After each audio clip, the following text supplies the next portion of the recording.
박근혜 정부 시절 일본 정부의 뜻과 의지가 일제강제징용 배상 판결 과정에서 관철된 사실이 사법농단 재판 과정에서 확인됐습니다.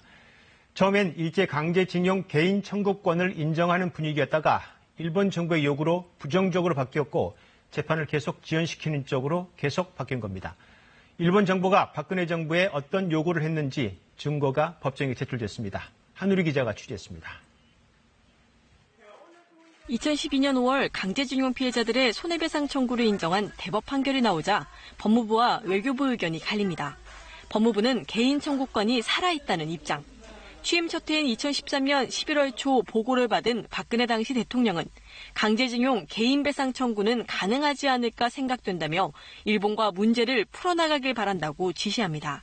임종원 전 법원행정처 차장 재판에서 공개된 내용입니다.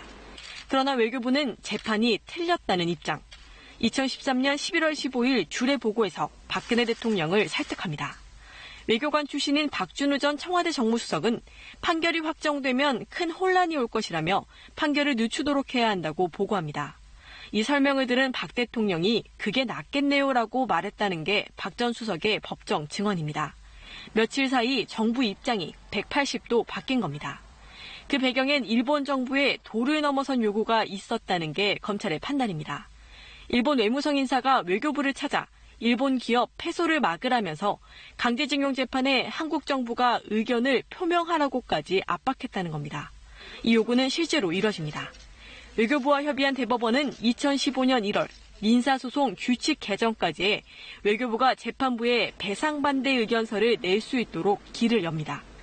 이 과정에서 박 전 대통령은 조속히 정부 의견을 대법원에 보내라, 개망신이 안 되도록이라고 직접 지시하기도 했습니다. 법정에 제출된 김규현 당시 청와대 외교안보 수석의 업무 일지 내용입니다. 박근혜 정부가 적극적으로 일본 측 입장으로 돌아서면서 재판은 6년이나 지연됐습니다. KBS 뉴스 한우입니다.